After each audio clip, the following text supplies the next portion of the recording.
In September 2013, historic rainfall turned the meandering St. Vrain River into a raging torrent that wreaked havoc on the small Colorado community of Lyons. I've never witnessed the raw power of nature quite like that. We were seeing something so huge, so beyond our perspective. It was trees, it was cars, roofs, propane tanks. It was strewn everywhere. A year after arriving to help the town in the devastating aftermath of that flood, the First Response Team of America is returning. Last time we were here, it was just unbelievable destruction. My hope is that they've been able to recover well and have really begun the rebuilding process. For Fire Captain Dave Roth, the rebuilding process started here on a remote country road with the help of the First Response Team. This was just water. The creek was raging through here. The road came down and it was just basically cut off, like someone took a knife and cut the edges off. Within days, the team had constructed a vital river crossing, reconnecting stranded residents to the outside world.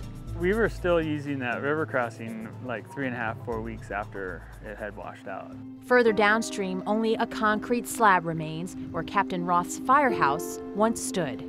You can see where the waters actually sheared the concrete off and broke it off. Damaged beyond repair by intense waters, it was torn down a few months after the flood. We do have plans to rebuild the fire station on the other side of the river up out of the floodplain. And this won't happen to us again. In town, Carl Cray has returned to his cherished riverfront home, but rebuilding has not been easy. A year ago, the flood transformed the gentle creek meandering past his property into this raging torrent. Trees he loved were ripped from the banks, and his cherished gardens suffocated beneath the thick mud. It's hard to even remember what it looked like, but it was natural. It was just a stream. I don't know that it'll ever come back. Today, cleared of mud, Carl's gardens are slowly coming to life. In the aftermath of the flood, a chance encounter with the First Response Team and their heavy equipment started the rebirth. I just came across him in town and I said, man, I need that machine.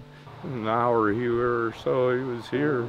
We knew that if we began right away and brought all of our resources in, we were going to be able to help him get back on his feet. The team spent days on the property, digging a brighter future for Carl. It's the first time I had hope.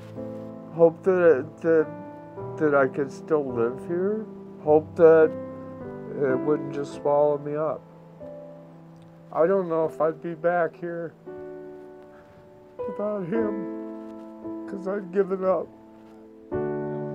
Much has changed here since the flood, including the stream Carl loves so much. It has found a new path too far away to enjoy from his porch. This is not what I looked at, not down to the river with the flowers and the grass and the banks. Not close enough to help him regrow much of what he lost. If you have water, you have life. If you don't have water, you have nothing.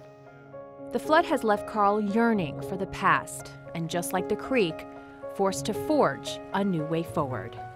He went through a devastating experience and he still has quite a bit of road ahead, but like so many people we meet, he's strong and he's thankful for another day.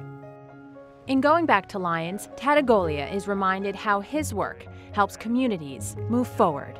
Being here in Lyons was a very meaningful experience because I'm able to see the folks that we've worked with, that we've helped, and to see the appreciation that they express. In a way, it kind of gives us the fuel to keep on going.